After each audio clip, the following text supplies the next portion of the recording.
할렐루야. 오늘도 예배하는 여러분들에게 하나님의 은혜와 평강이 함께하기를 주의 이름으로 축원합니다.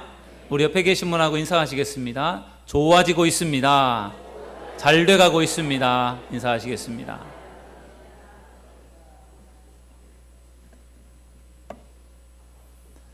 요즘에 메르스 바이러스 때문에 염려하는 사람들이 참 많습니다. 치사율이 30%로 높기 때문에 메르스에 감염이 되면 죽을 수도 있다라고 하는 두려움, 그리고 치료제 백신이 아직 없다라고 하는 점들이 사람들을 두렵게 하고 있습니다. 현재까지 우리나라의 메르스 바이러스 확진 판정을 받은 사람이 64명입니다. 메르스 바이러스에 감염이 되어 사망한 사람이 5명이 됩니다. 이 메르스 바이러스의 초기 증상은 고열이 나고 기침과 콧물 등 감기 증상과 아주 비슷하다고 합니다. 그리고 호흡 곤란 증세가 나타나기도 한다고 합니다. 사실 건강한 사람에게는 메르스 바이러스가 그렇게 심각하지를 않습니다. 염려하지 않아도 된다고 합니다. 또한 몇 가지 사항을 주의하면 메르스 바이러스를 예방할 수 있다고 합니다. 그래서 제가 여러분들에게 그 예방법 몇 가지를 소개해 드리려고 합니다. 손을 비누로 자주 씻으면 아주 좋다고 합니다. 또 손으로 눈이나 코, 입을 만지지 않는 것이 좋다고 합니다. 열이 나고 기침이 나면 마스크를 착용하시기를 바랍니다. 고령자나 만성질환자는 외출을 자제하는 것이 좋습니다. 고열이나 기침, 호흡곤란과 같은 메르스 증상이 의심이 되면 즉시 병원에 가셔서 검진을 받으시기를 바랍니다. 자기의 면역성을 강화시키는 것도 메르스에 감염되지 않는 또 하나의 방법이라고 합니다. 내 몸이 건강하면 병균이 침입하지 않고 그냥 지나가게 된다라는 것입니다. 지금 아마 우리나라는 어느 때보다도 하나님의 은혜가 더 필요한 때가 아닌가 생각합니다. 여러분, 더 이상 이 메르스 바이러스가 더 이상 퍼져나가지 않도록, 또 감염된 환자들도 속히 치유될 수 있도록 여러분들께서 기도해 주시기를 부탁드리겠습니다. 올해 우리 교회의 표어는 뭐죠? 리더를 훈련하는 교회입니다. 우리 교회 안에 리더들을 많이 세우는 것, 그것이 우리 교회의 올해 중요한 표어 목적이 되겠습니다. 그래서 저는 지난 4개월 동안에 성경에 나오는 15명의 리더들에 대해서 말씀을 나누어 보았습니다. 그들의 특징이 어떻고 그들의 리더십은 무엇인지, 거기에 대해서 같이 말씀을 나누면서 우리들이 본받아야 할 리더들에 대해서 같이 살펴보았습니다. 오늘부터는 출애굽기의 말씀을 가지고 여러분들과 같이 은혜를 나누려고 합니다. 출애굽기는 이스라엘 백성들이 애굽을 탈출해서 광야를 행진하는 그러한 내용들이 기록되어져 있는 말씀이 바로 출애굽기가 되겠습니다. 하나님께서는 출애굽이라고 하는 정말 큰 사명을 이루시기 위해서, 그 큰 역사를 이루기 위해서 모세라고 하는 지도자를 준비시켜 주셨습니다. 여러분, 모세라고 하는 지도자가 출애굽의 지도자로 하나님의 부르심을 받은 때가 언제였습니까? 모세의 나이가 80세 때였습니다. 하나님은 모세를 40년 동안 애굽의 왕궁에서 이집트 왕자로서 그를 성장시켜 주셨고 훈련시켜 주셨습니다. 그리고 또 이후에 41세부터 80세까지 이후에 40년 동안은 미디안 광야로 도망을 가서 미디안 광야에서 양을 치는 목동으로서의 목자로서의 훈련을 받게 되었습니다. 왕궁에서의 40년, 또 광야에서의 40년, 도합 80년 동안을 잘 준비하게 하셨고 훈련시킨 다음에 하나님께서 모세를 부르시고 출애굽의 사명을 맡겨주셔서 모세가 그 사명을 아주 잘 감당해내었습니다. 저는 출애굽기의 말씀이 우리 교회 성도들을 좋은 리더로 성장시켜 주실 줄로 믿습니다. 여러분, 제가 왜 많고 많은 성경 중에 출애굽기를 선택한지 아십니까? 출애굽기의 말씀을 보면 하나님이 모세를 훈련하는 장면이 나와요. 그리고 또 출애굽기를 보면요, 이스라엘 백성들이 애굽에서 탈출해서 광야를 행진해 가면서 하나님이 이스라엘 백성들을 하나님의 백성으로 훈련하는 그러한 과정들이 나옵니다. 많은 고난도 있지만 하나님이 잘 훈련시키셔서 이제 가나안 땅에 들어가서 하나님의 어떤 자녀로서의 삶을 살아갈 수 있도록 잘 준비시켜 주시고 훈련해 가시는 그러한 과정들이 나와 있기 때문에 이 말씀을 잘 배우면 우리가 더 나은 지도자, 리더로 세워줄 수 있는데 큰 도움이 되리라 저는 생각하면서 출애굽기의 말씀을 선택하게 되었습니다. 그래서 오늘부터 출애굽기 말씀을 시작할 텐데 여러분 출애굽기 말씀을 통해서 하나님이 주실 은혜를 여러분 기대하시기를 주님의 이름으로 축원합니다. 출애굽기가 40장입니다. 꽤 길어요. 꽤 길어서 저도 출애굽기를 가지고 말씀을 준비할 때 얼만큼 어느 정도의 기간이 걸릴지는 저도 잘 모르겠습니다. 저도 기도하면서 준비를 해나가는데 저도 기대하는 부분이 많아요. 왜? 저도 출애굽기를 참 좋아하거든요. 모세를 참 좋아하고요. 그리고 하나님이 훈련시켜 가는 그런 과정들을 우리가 배우면 우리의 신앙생활에 참 유익이 될 거라는 그런 생각을 가지고 기대하면서 저도 말씀을 준비하고 있습니다. 여러분들도 기대하는 마음으로 주일에 참석하셔서 말씀으로 은혜 받고 여러분들도 좋은 리더로 다시 한번 세워지는 복된 시간이 되기를 주의 이름으로 축원합니다. 출애굽기 1장 말씀의 제목을 저는 하나님의 놀라운 은혜라고 이렇게 정해 보았습니다. 출애굽기 1장을 읽고 묵상하는데 하나님의 놀라운 은혜가 기록이 되어 있었습니다. 그래서 그 은혜를 여러분들과 오늘 같이 나누어 보려고 합니다. 첫 번째 하나님의 은혜는 애굽 땅에서 번성케 되었다라는 것입니다. 저를 따라서 하시겠습니다. 애굽 땅에서 번성케 되었다. 여러분, 애굽 땅에서 번성케 되었다라고 하는 것이 얼마나 놀라운 은혜인지 모릅니다. 여러분, 이스라엘 백성들, 이스라엘 자손들이 언제 애굽 땅에서 생활하기 시작했습니까? 언제부터 애굽 땅에서 생활했습니까? 요셉이 애굽의 총리가 되었을 때, 애굽의 총리가 된 이후부터 이스라엘 자손들이 애굽에서 생활하기 시작했습니다. 원래 요셉은 형제들에게 미움을 받았습니다. 그리고 아버지 야곱의 사랑을 받았지만 형들에게 미움을 받았습니다. 형이 무려 10명이나 됩니다. 10명의 형들에게 미움을 받다가 결국 형들이요 아라비아 상인에게 팔아 넘겨서 그 요셉이요 아라비아 상인들을 통해서 애굽의 종으로 또 팔려가게 된 것입니다. 그런데 요셉은 애굽의 종으로 팔려갔지만 낙심하고 좌절하고 절망하지 않았고 자기의 삶에 최선을 다했습니다. 종으로 팔려간 그 보디발 장군의 집에서 아주 열심히 성실하게 일을 했습니다. 그래서 그 보디발 장군, 그 주인에게 인정을 받았습니다. 그 보디발이 자기 살림, 그 보디발 장군이 꽤 살림살이가 큰 사람이에요. 경호실장이기 때문에 꽤 집안이 큰데 그 안에 있는 모든 살림살이를 다 책임 맡아서 그것을 담당하라고 요셉에게 그것을 맡겨 주었습니다. 그래서 요셉이 열심히 그것을 잘 감당을 해내었습니다. 그런데 얼마가 지난 후에 요셉이 누명을 쓰고 감옥에 갇히게 되었습니다.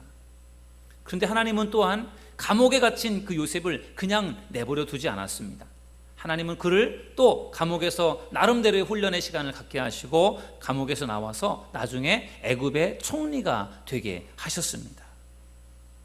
그리고 애굽의 총리가 되어서 7년 동안의 기근이 계속되는 상황, 흉년이 계속되는 그 상황 속에서 미리 예비한 것들을 통해서 흉년을 잘 대비하게 했고 또 그 흉년이 애굽에서 있었던 것으로 애굽에만 있었던 것이 아니라 그 요셉의 형제들이 살고 있었던 그 가나안 땅에도 흉년이 임하였기 때문에 거기에도 먹을 것이 다 떨어져서 살 수 없는 상황이 처하게 되었습니다. 그때 이 야곱의 형제들이 곡식을 양식을 구하기 위해서 애굽으로 이제 건너오게 되었고 그것이 계기가 되어서 결국은 이제 당시 애굽의 총리였던 요셉의 초청을 받아서 요셉의 그 형제들, 아버지와 형제들이 다 애굽으로 이주를 하게 되는 그때부터 애굽에서의 삶이 시작되었던 것입니다.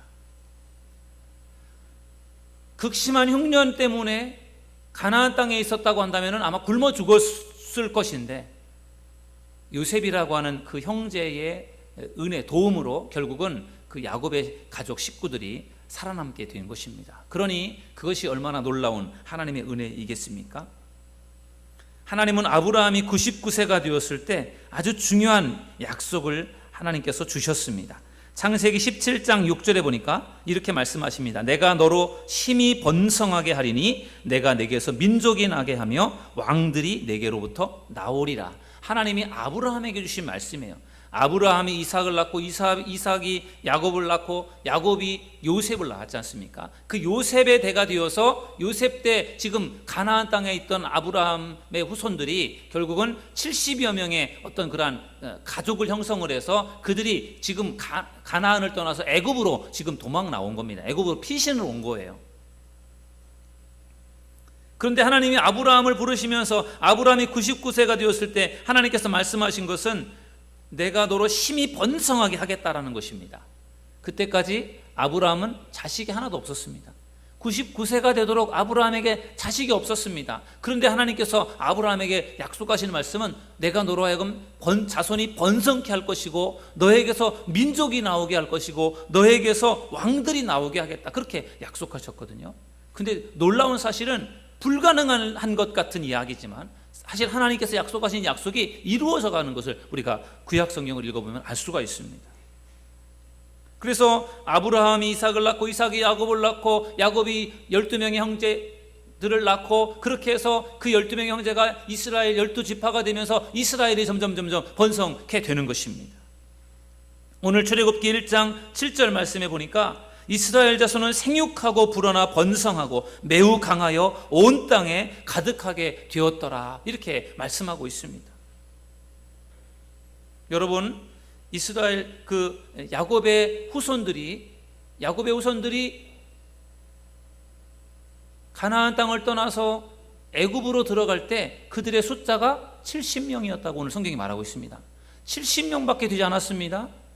그런데 그들이요, 가나안 땅에서 애굽에 가서 그들이 애굽 땅에 살면서요, 자손들이 번성하기 시작하는데 얼마나 번성을 하게 되느냐? 430년이 지나고 나서 이스라엘 그 자손들의 그 숫자가요, 무려 장정이 60만, 20살부터 50세까지의 남자의 숫자가 60만, 군인의 숫자가 60만이에요. 그러면은 어린아이들과 여자들과 노인들의 수까지 다 합하면은 200만 명 정도가 되었을 것이다, 그렇게 말합니다. 70명의 사람들이요 200만 명의 사람으로 이 번성케 된 것은 얼마나 이게 놀라운 일인지 모릅니다. 하나님의 놀라운 은혜였던 것입니다. 그래서 애굽 땅에 거주하면서요 이스라엘 자손들이요 아브라함의 후손들이 번성케 되었다라고 하는 것은, 이것은 정말 전적인 하나님의 은혜였어요. 하나님이 그렇게 번성케 해주셨기 때문에 번성이 된 것이죠. 그렇지 않고는 그렇게 많아질 수가 없는 것입니다. 하나님의 놀라운 은혜였습니다. 하나님이 아브라함에게 약속하신 것처럼 너에게서 민족이 나올 것이다 라고 하는 그 말씀을 하나님이 이루어 주신 거예요. 70명밖에 안 됐던 사람들이 200만 명이 됐다라고 하는 것은 그 아브라함의 후손들이 그냥 일반 가정과 가문에 머무른 것이 아니라 그들이 하나의 이스라엘이라고 하는 민족으로 발전해 나가게 된 것입니다.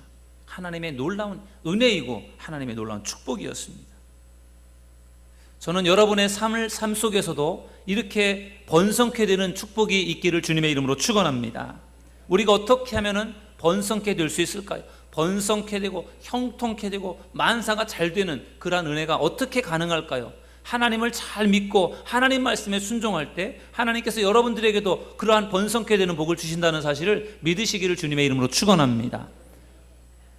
하나님께서 아브라함을 통해서 약속하신 그 축복이 그대로 그 이스라엘 자손들에게 이루어지는 것을 보면 알 수가 있어요. 하나님의 말씀을 잘 듣고 하나님을 잘 섬기고 하나님 말씀대로 순종하는 그들에게 하나님께서 그러한 놀라운 은혜를 부어주신 것입니다. 결국 애굽 땅에서 번성한 것은 하나님의 은혜였습니다. 우리의 삶이 번성케 되기 위해서는 하나님의 절대적인 은혜가 필요합니다. 여러분들의 삶 속에 하나님의 은혜를 늘 구하는 그런 믿음의 성도님들이 되시기를 주님의 이름으로 축원합니다. 왜냐하면 하나님의 은혜가 있어야 우리가 번성케 될 수 있기 때문에 그렇습니다. 두 번째로 하나님의 놀라운 은혜는 학대를 받을수록 더욱 번성케 되었다는 것입니다. 저를 따라서 하시겠습니다. 학대를 받을수록 더욱 번성케 되었다. 여러분, 이스라엘 자손들이 야곱의 식구들이 애굽에 들어갔을 때 그때는 애굽의 총리가 요셉이었습니다. 그렇기 때문에 아주 잘 대접을 받았어요. 고센이라고 하는 좋은 땅에 이제 땅을 배당받아서 거기에서 그 야곱의 후손들이 아주 행복하게 잘 살았습니다. 그런데 시간이 흐르면서 요셉이 죽었습니다. 그리고 요셉이 모르는 애굽의 왕들이 세워지게 되면서부터 이제는 이스라엘 자손들이 그때부터 고통을 당하기 시작했습니다. 요셉 때문에 대접을 받았는데 이제는 요셉이 없어졌으니 애굽 땅에 살고 있는 소수민족 이 이스라엘 자손들이 어떻게 대접을 받겠습니까? 시간이 지나면서 그들은 노예로 전락되었습니다. 애굽의 바로 왕은 이스라엘 백성들이 점점 번성이 되는 것을 두렵게 생각을 했어요. 왜? 그들이 점점 번성이 되어서 점점 인구가 많아지면 나중에 반란을 일으켜서 도망쳐 버릴 것 같은 그런 불안함이 있었습니다. 그래서 이 바로왕, 이집트의 바로왕이 생각하면서 이스라엘 자손들을 아주 괴롭혀야 되겠다. 괴롭히고 학대를 해서 그들이 더 이상 번성치 못하게 막아야 되겠다. 그런 계획을 세우고 감독들을 세우고 그들을 괴롭히기 시작했습니다. 온갖 여러 가지 많은 그러한 건축들을 진행을 하면서 이스라엘 그 자손들을 동원을 해서 그 건축 현장에서 굉장히 그들을 괴롭혔습니다. 괴롭히고 학대를 했는데 놀라운 사실은 괴롭히고 학대를 해서 그들의 수를 더 이상 늘어나지 못하게 하고 줄이려고 했는데 그러나 학대를 할수록 더욱더 그들의 자손이 번성케 되었습니다. 그것이 하나님의 놀라운 은혜였습니다. 여러분 출애굽기 1장 12절 우리 함께 이 말씀을 다 같이 읽어보시겠습니다. 시작. 그러나 학대를 받을수록 더욱 번성하여 퍼져나가니 애굽 사람이 이스라엘 자손으로 말미암아 근심하여. 아멘. 학대를 하면 점점 줄어들 줄 알고 더 이상 번성되지 않을 줄로 생각을 하고 막 학대를 하고 못 살게 굴고 괴롭혔는데 학대를 하니까 더욱더 번성케 되었다라고 하는 것입니다. 바로왕은요 감독들을 시켜서 이스라엘 백성들에게 흙을 이기는 일들, 벽돌을 굽는 일들, 농사를 짓는 일들 아주 그냥 가만히 내버려 두지를 않고 계속해서 그들을 혹사시켰습니다. 그러나 그렇게 할수록 점점 더 번성케 되었다라고 하는 것 놀라운 일이 아닐 수 없습니다. 여러분 이렇게 불쏘시개가 이렇게 있을 때 불쏘시개를 툭 치면은 그 불쏘시개에 있는 불꽃들이 사방으로 쫙 퍼져나가면서 불이 착 붙지 않습니까? 그런 것 같아요. 그냥 내버려 두는 것이 아니라 건드리고 자꾸 치니까 오히려 더 불이 번져가는 것처럼 이스라엘 자손들을 괴롭히고 학대를 해서 그들이 더 이상 번성하지 못하게 그들을 통제하려고 했는데 그게 통제가 되는 것이 아니라 오히려 더 번성케 되었다. 그것은 하나님께서 이스라엘 자손들을 번성케 시키려고 하는 하나님의 계획이 있었기 때문에 하나님께서 그런 압제를 받으면서도 불구하고 계속해서 번성케 하나님께서 만들어주신 것입니다. 그렇기 때문에 그것이 하나님의 놀라운 은혜였던 것입니다. 여러분 하나님은 고난 중에도 은혜를 주시는 하나님이심을 여러분 믿으시기를 주의 이름으로 축원합니다. 고난당할 때 우리가 낙심하고 좌절할 것이 아니라 우리가 고난 중에도 하나님의 은혜를 기대하며 구해야 되는 것입니다. 여러분 요셉이 제가 방금 전에도 요셉에 대한 이야기를 했지만 요셉이 누명을 쓰고 감옥에 갇혔습니다.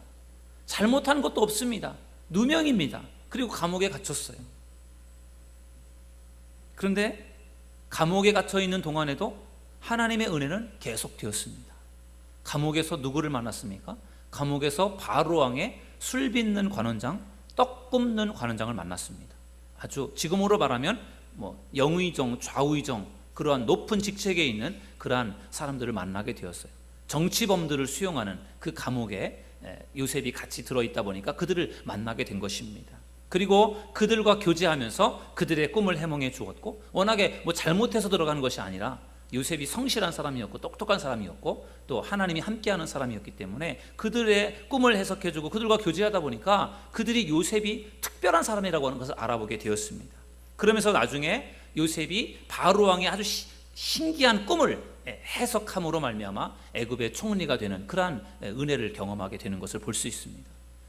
요셉이 감옥에 억울하게 갇혀서 옥살이를 하면서 그가 고통을 당하긴 했지만 오히려 그 감옥 생활을 통해서 요셉은요 그가 더 큰 사람으로 성장할 수 있도록 하나님께서 은혜를 베풀어 주셨던 것입니다. 고난 중에 있었지만 고난 중에서도 하나님의 은혜가 계속되는 것입니다.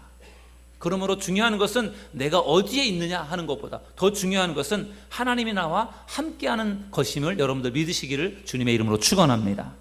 요셉이라고 하는 사람과 하나님이 함께 하셨기 때문에 그가 어느 곳에 가든지 무엇을 하든지 심지어 감옥에 있는 상황 속에서도요, 화가 변하여 복이 되게, 조나의복이 되게 하셨던 것입니다. 왜 그렇습니까? 하나님이 함께하는 사람, 하나님이 쓰시는 사람이기 때문에 그랬습니다. 여러분, 우리가 믿음 생활하지만 우리가 믿음 생활할 때 우리에게 항상 좋은 일이 있는 것은 아닙니다. 우리에게도 고난이 찾아올 수 있어요. 어려움이 찾아올 수 있습니다. 그러나 그때 여러분 낙심하지 마십시오. 고난 중에도 하나님의 은혜는 계속된다는 사실을 여러분들 믿으시길 바랍니다. 하나님의 은혜를 구하십시오. 낙심하고 좌절하고 포기하는 것이 아니라 고난 중에 하나님을 더 찾아보십시오. 하나님의 은혜를 구해보십시오. 하나님께서 반드시 여러분에게 놀라운 은혜를 베풀어 주실 줄로 믿습니다. 요셉이 애굽의 총리가 될 수 있었던 이유가 무엇입니까? 똑똑하니까? 꿈을 잘 해석하니까? 물론 맞습니다. 그러나 저는 요셉이 애굽의 총리가 될 수 있었던 것은 그가 감옥에 갔기 때문이라고 생각을 해요. 감옥에 갇혀 있는 동안에 하나님이 그를 더 훈련시키시고 준비시키셨어요. 그리고 그 감옥에서 중요한 사람들을 만나게 하셨고, 그리고 그것이 계기가 되어서 그가 애굽의 총리가 되었습니다. 감옥에 억울하게 갇혔을 때는 억울하게 생각되고 너무나도 힘들고 어려웠겠지만, 그러나 거기에도 하나님의 뜻은 있었던 것입니다. 여러분, 고난 중에도 하나님의 은혜가 계속된다는 사실을 여러분들 믿으시기를 주님의 이름으로 축원합니다. 그리고 고난 중에도 하나님의 은혜가 계속되는 사람들은 어떤 사람들이냐? 하나님과 함께하는 사람들이에요. 내 안 하나님을 모시고 사랑하는 그런 사람들에게 하나님은 고난 중에도 함께하시고 하나님께서 은혜를 주신다는 사실을 믿으시기를 주의 이름으로 축원합니다. 우리 교회가 개척될 때에도 어려운 일들이 참 많았습니다. 그런데 돌아보니 참 어려운 일들도 많았지만 어려운 순간순간마다 하나님이 주신 은혜도 참 많았다라는 생각을 하게 되었습니다. 함께 교회를 세워가며 성장시킬 수 있는 장로님과 권사님, 또 집사님, 성도님들이 계신 것이 너무나 감사한 은혜였고, 또 예배할 수 있는 예배의 초소를 하나님이 주신 것도 너무나도 감사한 은혜였습니다. 교회가 부흥하며 성장하게 되는 것도, 그것도 놀라운 하나님의 은혜인 것을 볼 수 있어요. 편안했다면은, 아마도 편안했다면 그때는 좋을 수도 있을지 몰라도 아마 오히려 어렵고 힘들었던 점들이 아마 오히려 우리를 더 하나님께 무릎 꿇게 하고 더 하나님의 은혜를 구하게 만들어서 하나님이 고난 중에 더 특별한 은혜를 주신 것이다, 그런 생각을 해보았습니다. 여러분의 삶 속에서도 고난이 찾아올 수 있습니다. 어려움이 찾아올 수 있습니다. 그러나 여러분들 그러한 상황 속에서 낙심하고 좌절하는 것이 아니라 고난 중에 더 하나님을 바라보시고 하나님의 은혜를 구하는 믿음의 성도님들이 되시기를 주님의 이름으로 축원합니다. 그러면 하나님은요, 고난 중에도 여러분들에게 은혜를 베풀어 주실 것입니다. 바로 왕이 이스라엘 백성들을 학대하고 괴롭혀서 그들을 못 살게 굴어서 그들이 더 이상 자라지 못하게 하려고 방해를 했지만, 그럼에도 불구하고 학대할수록 더 번성케 되었다라고 하는 것이 얼마나 놀라운 하나님의 은혜인지 모릅니다. 마지막으로 세 번째, 하나님께서 이스라엘 자손들에게 주신 은혜는 죽음의 위기에서 살려주셨다라는 것입니다. 저를 따라서 하시겠습니다. 죽음의 위기에서 살려주셨다. 여러분, 바로왕이요, 이스라엘 백성들이 더 이상 번성하지 못하게 하기 위해서 막 그들의 노동력을 착취하고 그들을 학대하고 괴롭히는 방식을 취했는데, 그렇게 해도 줄어드는 것이 아니라 오히려 더 많아지니까 이번에는 바로왕이 작전을 바꾸었습니다. 어떻게 작전을 바꾸었습니까? 산파들을 시켜서요, 히브리 여자들이, 이 이스라엘 여자들이 아기를 낳을 때 남자를 낳으면 그 남자를 죽이라고 하는 그러한 지시를, 명령을 내렸습니다. 왕의 명령이었습니다. 이 명령을 들은 산파들이 어떻게 했습니까? 출애굽기 1장 17절, 여러분 이 말씀을 같이 한번 읽어보시겠습니다. 출애굽기 1장 17절입니다.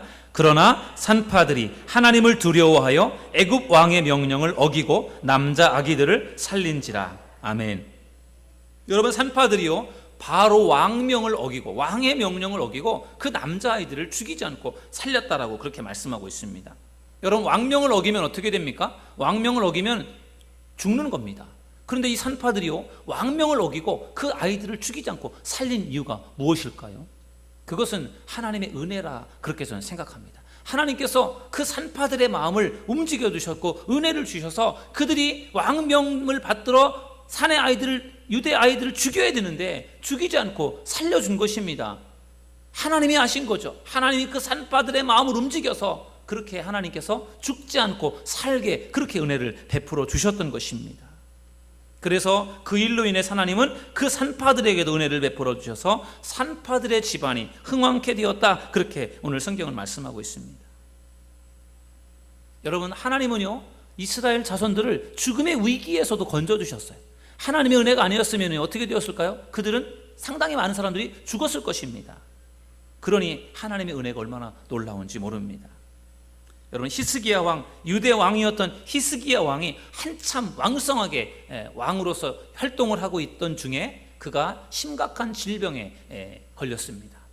당시에 선지자로 활동했었던 이사야 선지자가 히스기야 왕을 찾아와서 하나님의 말씀을 전하는데, 왕이시여, 이제 왕께서는 며칠밖에 살지 못합니다. 이제 신변 정리하시고 이제 하나님께로 가실 준비를 하십시오.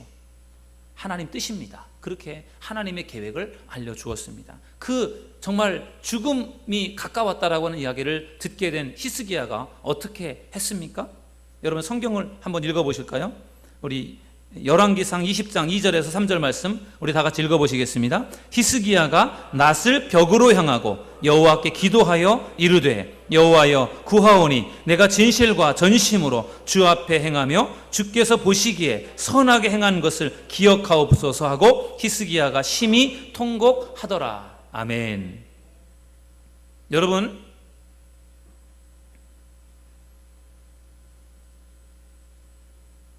히스기야가 죽음의 위기를 만났을 때 그는 쉽게 삶을 포기하지 않았습니다. 하나님의 말씀을 이사야가 전해서 이제 내가 죽을 때가 되었구나, 내가 죽어야지, 그렇게 받아들인 것이 아니라 하나님, 나를 살려주세요. 하나님, 저 죽고 싶지 않습니다. 저 살고 싶습니다. 하나님 살려주세요. 제가 지금까지 하나님 앞에 한 일들을 기억해 주십시오. 저를 살려주세요. 은혜를 주세요. 그렇게 히스기야가 하나님 앞에 기도를 드립니다. 그가 낯을 벽으로 향하고 여호와께 기도했다, 이렇게 말씀합니다. 낯이라고 하는 얼굴을 벽을 향했다라는 겁니다. 왜 얼굴을 벽을 향했느냐?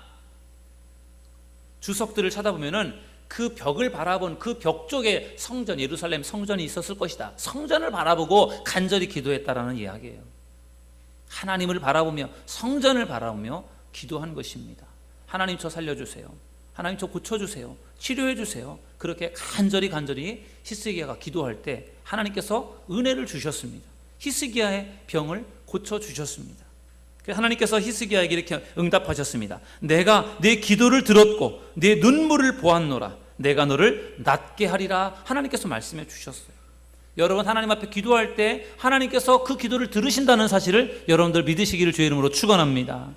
기도할 때 하나님께서 여러분의 눈물을 보신다라고 하는 것이에요. 우리가 눈물을 흘려 소리질러 하나님 앞에 기도하는 중요한 이유가 무엇입니까? 하나님은 우리의 기도를 들으시고 우리의 눈물을 보신다는 거예요. 그런 우리가 하나님 알아서 하십시오, 그냥 밍숭맹숭하게 기도하는 것이 아니라 정말 눈물을 흘려서 간절히 기도하는 것이 중요한 이유가 하나님이 그걸 보신다는, 눈물을 보신다는 겁니다. 여러분, 죽음의 위기, 죽음 앞에서 히스기야가 어떻게 그냥 기도가 되겠습니까? 정말 죽어라고 간절히 눈물을 흘려 기도했겠죠. 그 기도를 하나님이 들으신 것이고 보신 것입니다. 그래서 죽음의 위기의 상황 속에 놓여 있었던 히스기야를 살려주신 거예요. 15년 동안의 생명을 연장시켜 주셔서 그가 왕권을 더 연장하면서 그가 더 많은 일들을 할 수 있도록 하나님의 은혜를 주셨어요. 하나님의 뜻은 히스기야가 병에 걸려 죽는 것이었어요. 그런데 그가 하나님 앞에 살려달라고 간절히 기도했더니 하나님이 그의 병을 고쳐주신 것입니다. 하나님의 은혜였습니다. 지금 우리나라가 메르스 바이러스로 인해서 공포에 빠져 있습니다. 하나님께서 정말로 치료하는 광선을 비춰주셔서 속히 이 메르스 바이러스가 사라질 수 있도록 여러분 기도해 주시길 바랍니다. 그래서 저는 오늘 말씀을 준비하면서 우리나라 이 민족 가운데 더 하나님의 은혜가 필요할 때가 바로 지금이다, 그런 생각을 해보았습니다. 여러분, 오늘 출애굽기 1장 말씀을 중심으로 해서 하나님의 놀라운 은혜에 대해서 같이 말씀을 나누었습니다. 이스라엘 백성들이 애굽에 살았지만 원래 그들의 땅이 아니잖아요. 애굽에 이주를 해서 애굽에 살았지만 하나님께서 번성케 은혜를 주셨습니다. 그 번성하는 것을 보다 못한 애굽 바로 왕이 막 그들을 학대해서 더 이상 번성하지 못하도록 방해를 놓았지만, 그러나 학대하면 할수록 더 번성케 되는 하나님의 은혜가 있었습니다. 그것도 안 되니까 이제는 바로 왕이 산파들을 시켜서 남자아이들 죽이라고 그렇게 명령을 내렸는데, 하나님이 그 산파들의 마음을 하나님이 감동을 주시고 움직여 주시고 은혜를 주셔서 그들이 죽이지 않고 살리게 하신 것, 그 모든 것이 하나님의 놀라운 은혜였습니다. 하나님께서 이스라엘 자손들에게 그러한 놀라운 은혜를 베풀어 주신 것처럼 오늘 이 자리에 참석하여 예배하는 여러분들에게도 하나님의 놀라운 은혜가 함께하기를 주님의 이름으로 축원합니다. 여러분, 우리가 얼마나 우리의 삶에 하나님의 은혜가 많습니까? 우리가 지금 살아서 숨쉬고 있다는 것이 이게 얼마나 하나님의 놀라운 은혜입니까? 하나님의 은혜가 아니면 우리는 살 수 없습니다.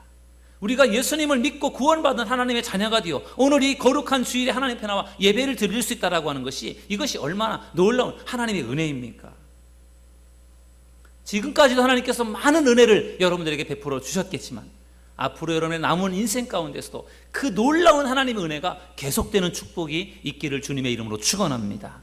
사도 바울이 나의 나 되는 것은 하나님의 은혜라 그렇게 고백했어요. 모든 것이 하나님의 은혜입니다. 하나님의 은혜가 없이는 우리는 살 수 없습니다. 오늘 이 시간 하나님께서 이스라엘 백성들에게 놀라운 은혜를 베풀어 주신 것처럼 여러분에게도 놀라운 은혜를 베풀어 주셔서 그 하나님의 놀라운 은혜 가운데 늘 은혜가 넘치고 감사가 넘치는 삶을 살아가는 우리 모든 성도님들 되시기를 주님의 이름으로 축원합니다. 기도하겠습니다.